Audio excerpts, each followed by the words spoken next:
Hello, my name is Fatima. मैं आज आपको दीर्घ के 5 नंबर के ऐसे सवाल बताएंगे जो हर साल लगातार पूछा जाता है और इस बार 2025 में इससे आने के लिए पक्का चांस है कि ये आएगा। बस आप एक वीडियो देख लें और आप 2025 का इस बार यूपी बोर्ड का इंटर का पेपर बहुत आसानी से दे सकते हैं। ये मेरी गारंटी है। ये दीर्घ के 5 नंबर की बहुत ही ज़्यादा मोस्ट इम्पॉर्टेंट है। बस आपको बताए वे जो हम बताएंगे बस आपको वही याद करना है और आपको बाहर से कुछ नहीं पढ़ना है और आप फ़ौरन जाके है तसल्ली से बोर्ड का है पेपर दे सकते हैं।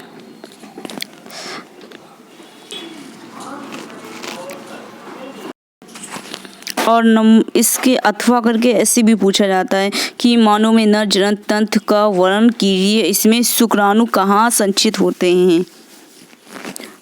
और इसका चित्र बनाने के लिए भी आता है और आपको इसका डायग्राम बनाकर एक बार बनाकर देख लीजिए, उसे सीख लीजिए, उसके बाद ही आप है पेपर देने जाना। और नंबर 2 है मादा में जो है मनुष्य में मादा जनन तंत्र का वर्णन कीजिए। मादा जनन तंत्र के बारे में भी आता है और इसका डायग्राम बनाने के लिए भी। और ये 5 नंबर का होता है, काफ़ी ज़्यादा मोस्ट इम्पॉर्टेंट है और हर साल लगातार ये पूछा जा रहा है, तो ही हम आपको बता रहे हैं। नंबर 3 मेडल जो है मेडल का पृथक्करण का नियम क्या है और इसके 3 नियम आपको याद रखने हैं, हम आपको बता रहे हैं। और इसमें क्या है, इसमें युग्मकों की सिद्धांतों का नियम क्यों कहते हैं, सिद्धांतों का नियम क्यों कहते हैं, युग्मकों की सिद्धांतों का नियम क्यों कहते हैं, उदाहरण सहित स्पष्ट कीजिए। मेडल के नियम आपको याद करके ही जाना है क्योंकि काफ़ी ज़्यादा मोस्ट इम्पॉर्टेंट है और मेडल की 3 नियम आपको याद रखने हैं।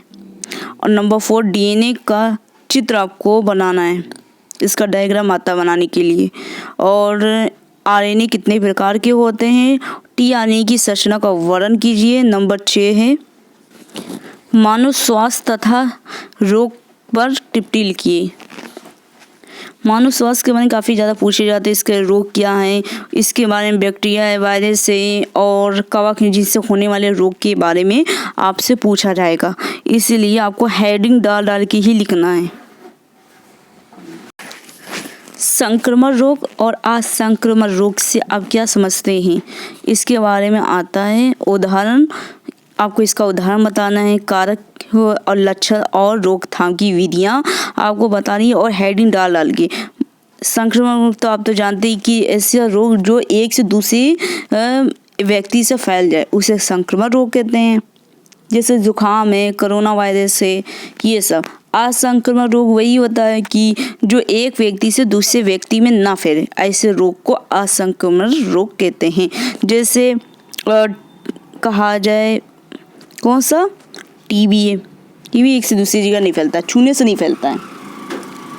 और दूसरा क्या है, और कैंसर है, ये नहीं फैलता है, जो एक से व्यक्ति को छूने से या किसी को पास आने से फैल जाए उसे संक्रमण रोग कहते हैं।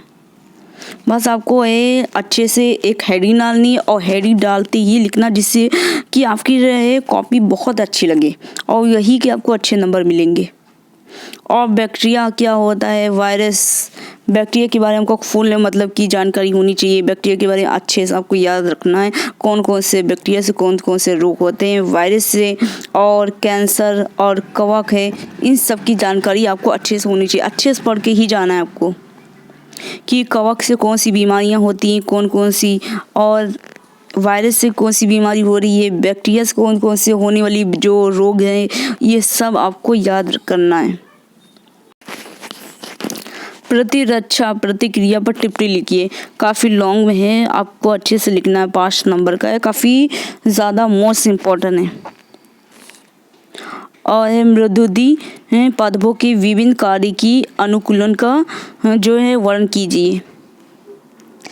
और बायोपायरेसी भी आता है, आपको हम बता रहे हैं। बायोपायरेसी भी काफ़ी ज़्यादा मोस्ट इम्पॉर्टेंट है, हमने जितने भी आपको बताए काफ़ी ज़्यादा मोस्ट इम्पॉर्टेंट है और आपको इसे याद करके ही जाना है। ये सब है हर साल पूछे जाने वाले ही प्रश्न हैं, जो इस बार भी इसका आने का काफ़ी ज़्यादा चांस है, क्योंकि जो हमने बताया ये फिक्स है। ये कुछ ऐसे प्रश्न होते हैं जो फिक्स होते हैं, जिनका आना ही रहता है। हमने आपको बस वही बताया है। अगर आपको मेरी वीडियो अच्छी लगी है तो प्लीज़ लाइक एंड सब्सक्राइब कीजिए। हमने इस वीडियो को बनाने के लिए काफ़ी ज़्यादा मेहनत किया, बस मुझे आपके सपोर्ट की ज़रूरत है। अगर आप मेरी वीडियो को अपने दोस्तों को शेयर करेंगे तो मुझे बहुत ही ज़्यादा खुशी होगी, क्योंकि आपके सब्सक्राइबर और लाइक की वजह से मुझे मोटिवेशन मिलता है। अगर आपको ऐसी वीडियो चाहिए लघु और अति लघु का मोस्ट इम्पोर्टेंट, अगर आपको प्रश्न चाहिए कमेंट बॉक्स में बताइएगा। Thank you.